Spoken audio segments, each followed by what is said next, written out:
नमस्कार शेतकरी बांधवांनो, मी संकेत चव्हाण आणि आपल्या शेतकरी ॲग्रोमार्ट ह्या यूट्यूब चॅनलवरती आपल्या सर्वांचं स्वागत आहे. आज आपण आपल्या कालगाव येथील प्रत्यक्ष क्षेत्रावरती आहे.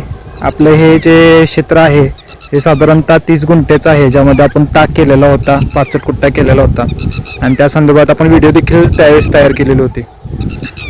बऱ्याच वेळानंतर ह्या प्लॉटवरती आपण पाऊस सुरू झाल्यापासून मेहनतीची अडचण झाल्यामुळं यावरती थोडीशी उशिरा टोकणी केलेली आहे. हा प्लॉट आपण सुरुवातीपासून भुईमुगासाठी तयार केलेला होता. माडा भुईमुग आपण या प्लॉटवरती केलेला आहे आणि जसं आपण 2 वर्षापूर्वी 2023च्या पीक स्पर्धेमध्ये महाराष्ट्र राज्यामध्ये आपल्या शेतकरी ॲग्रोमार्टचा भुईमुगाचा प्लॉट हा 3 नंबरला आलेला होता आणि त्यावेळेस आपण साधारणतः 20 क्विंटल शेंगा प्रति एकर प्रमाणे आपण उत्पादन काढलेलं होतं. पुन्हा एकदा आपण यावर्षी त्या स्पर्धेत उतरलेलो आहोत. खरं तर क्षेत्र वेगळं आहे, तेव्हाचं क्षेत्र वेगळं होतं, आत्ताचं क्षेत्र आपण वेगळं निवडलेलं आहे आणि त्याचप्रमाणे त्या क्षेत्रावरती ज्या पद्धतीनं आपण तागाचं बियाणं वापरून सेंद्रिय कर्ब वाढवून आपण त्यामध्ये उत्पादन घेतलं होतं, त्याच पद्धतीनं आपण इथं सुद्धा केलेलं आहे. साधारणतः 4 फुटी सरी आहे, 2 बाजूला आपण टोकणी केलेली आहे. त्याच्यामध्ये आपण सगळ्यात पहिलं आपण जिप्सम आणि सुपर गोळीचा डोस आपण बेसळ डोस टाकलेला आहे. त्यानंतर आपण त्याच्यामध्ये भुईमुगाच्या धनलक्ष्मी या वाणाचं आपण टोकणी केलेली आहे आणि त्यानंतर लगेच 24 तासाच्या आतमध्ये आपण त्याला गोल आणि ग्लायसिल असं तणनाशक आपण फवारून घेतलेलं आहे.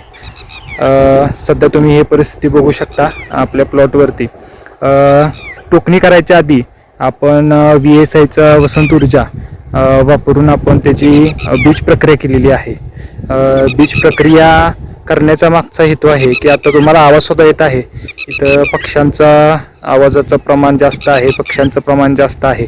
टोकणी उशिरा झाल्यामुळं दुसऱ्या क्षेत्रावरती आता सगळं उगवून आलेलं आहे, त्यामुळं पक्ष्यांना खायला सुद्धा ते आहे. परंतु मी एक साधं परवा फिरून बघितल्यानंतर एक मला दिसण्यात आलं की काही पक्ष्यांनी ती बी बाहेर काढलेलं होतं, परंतु ते त्यांना खाता आलं नाही, कारण त्याला बीज प्रक्रिया केल्यामुळं त्या औषधांचा वास त्यांना आला असेल आणि त्यामुळे त्यांनी खाल्लं नाही. तर हा सुद्धा आपल्याला फायदा मिळू शकतो. बऱ्याच ठिकाणी मुंग्या सुद्धा लागलेल्या होत्या, पण त्या मुंग्यांनी सुद्धा स्पर्श केला नव्हता. तर अशाच प्रकारे ज्या न दिसणाऱ्या सुद्धा किडी असतील, बुरशी असतील, ह्या सुद्धा त्यांना तेवढा आपल्याला परिणाम दिसून येणार नाही आणि त्यामुळे बीज प्रक्रिया आपण सर्वांनी कधीही करणं हे उत्तमच आहे. अजून तरी काय उगवून आलेलं नाही. आपण पुढच्या व्हिडिओमध्ये कशा पद्धतीनं त्याची उगवण क्षमता चांगली झालेली आहे ह्याचा व्हिडिओ आपण नक्कीच सर्वांना देऊ. भुईमुग पिकाच्या संदर्भात कुणाला काही शंका असतील, फवारणी त्यानंतर आळवणी हा सुद्धा आपण प्रयोग ह्या क्षेत्रावरती करणार आहोत आणि आपण व्हिडिओच्या माध्यमातून सर्वांना दाखवणार आहोत. आपण सर्वांनी असंच आपल्या चॅनलवरती, आपल्या ग्रुपवरती अपडेट राहावा.